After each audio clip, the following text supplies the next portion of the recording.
I went into medicine because I was from a small town, and back then, one of the most noble professions, and still I think in rural America, is medicine. Additionally, they said I was a good student, which I kind of was, and I enjoyed it, and I really wanted to work with people. And so it's worked out well. I've enjoyed that part of it.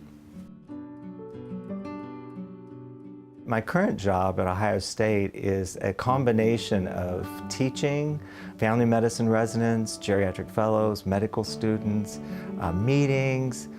Besides seeing patients, I can be doing stuff on the computer. I can then be teaching, going to a meeting, besides then trying to do some patient care along the way. My other big parts of my day now are my geriatric practice, which involves long-term care, nursing homes, and so I sometimes have to travel between a couple places, and then also do hospice care, which is a pretty cool part too. I'm board certified in geriatrics and also hospice and palliative medicine, in addition to being a family physician. And that kind of came all about in a strange way, because when I first got out of residency, the thing that they needed in the rural area I was a medical director at a nursing home. Of course, at the same time then, I was doing pediatrics, I was delivering babies, and while I missed that part, I think as the aging population continues to grow, I'm glad that I'm trying to help on geriatrics. A patient was describing how she was going to have to undergo heart surgery, and she was asking sort of some questions about that, and I had to admit that I'm not a heart surgeon and that I really didn't know the answer to some of those questions. But I was able to ask if there was anything else that was on her mind, and then she talked a lot about how this might affect her life, and I just listened. And I knew I'd affected it positively when she thanked me afterward, not for anything that I could do as a surgeon or as a medication or as a treatment, but just because I took time to listen. The biggest thing that I've learned over the years, and one of my philosophies is, I never know who is going to teach me something. And so sometimes it'll be a student, it'll be a colleague, but sometimes even my patients will teach me something that I didn't know. One example was I had a nursing home patient, and she's 96, and the staff had said that she's grieving because her son had died. And so I went in to interview her and talk to her, and she said that her son was 78, he had a sudden heart attack, died in his sleep, very peaceful. And I said, oh, well, that sounds like what everybody dreams of as far as a peaceful death. And she said, but you don't understand, it was my son. And so sometimes those kind of moments are when you learn something. So now when I talk to some of my advanced geriatric patients, I have a better appreciation for grieving and that you never stop some of those things, no matter what point in life or how old your children become. My family has had a lot of changes over the last few years. Unfortunately, a year ago, I lost my dad to leukemia, but it was kind of neat over the last couple years is that he stayed with me as he did his treatment at the James Hospital.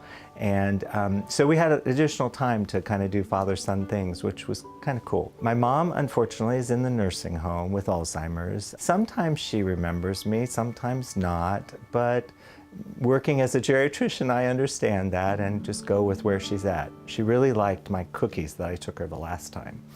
I also have 4 grown children and 3 grandchildren, which are a wonderful part of my life.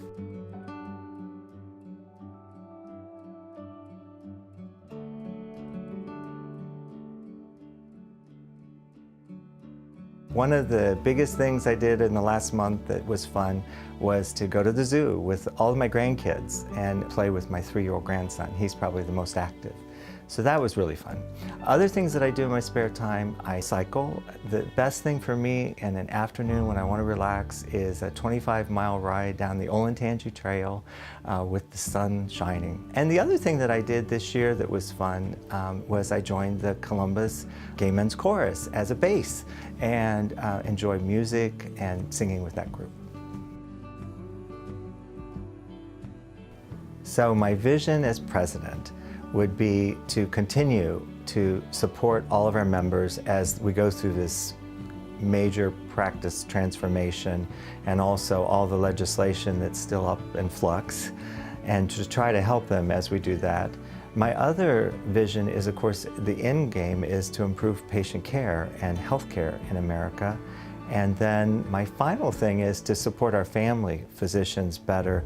We have a lot of resources, and to continue to develop those through the Joy of Medicine work group, and also our efforts to decrease burnout, increase resiliency, and also celebrate.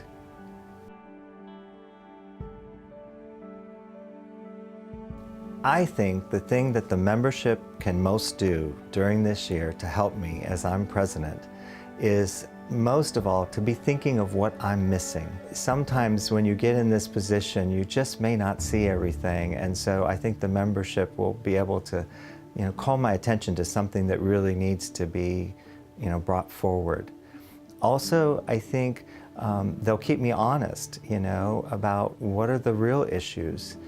And finally, I think the membership will help me laugh and celebrate and not be so nervous about being president. The thing I look forward to the most as being president is to meet more members, have more impact maybe on Ohio and what we can do in Ohio in family medicine, and also to have fun.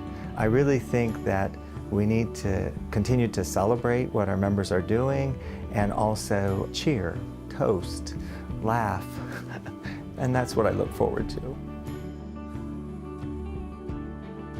This is probably my favorite question, because I think all of us would wish for superficial things like the Miss America contest and having world peace, but that is actually my first wish, is that there's more peace, but in particular now between people and groups. And I just think we could do so much more if there was more working together or shared vision. My second wish is that we'll have a renewed sense of the importance of healthcare for all, because I still feel like our patients are losing. While we're all arguing about how to do healthcare, our patients are getting lost in the shuffle. And a corollary of that is that I want healthcare for all with less computer work, because our family physicians are burning out with all the computer work. And my third wish goes back to my days of reading fairy tales to my kids, and I want 3 more wishes.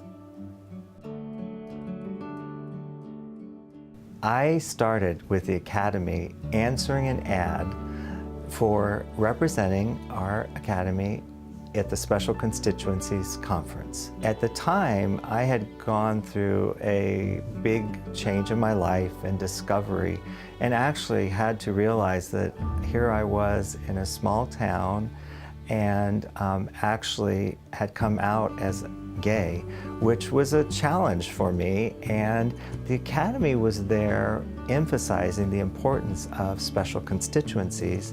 And so I started as a representative for Ohio to the national conference. That was so supportive, and I have continued to enjoy the support of the staff, my colleagues in the Academy, and also feel like I'm able to maybe help other physicians as they go through possibly challenging issues in their career.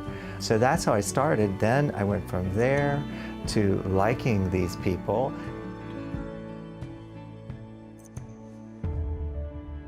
The main things facing our members, and I guess the thing I want them to all know throughout this year, is the vast resources that we have at the Academy to help them. I know when I was practicing in a small town, and even for some of that time in solo practice, I rested better just knowing that there was someone there who was going to take on the charge and give me the information I needed, rather than me having to go out and research it. And that's the thing that I hope the members will realize, that throughout the year, if there's something you need, call, email, because we have staff that have have touched on most everything, and whether it's resources on burnout, how to survive macro, or anything, I think our academy is ready and able and wanting to bring value and also to assist you as you try to find the joy back in medicine, which is our current goal. My name is Dr. Don Mack, and I'm a proud family physician, and I look forward to serving as your president.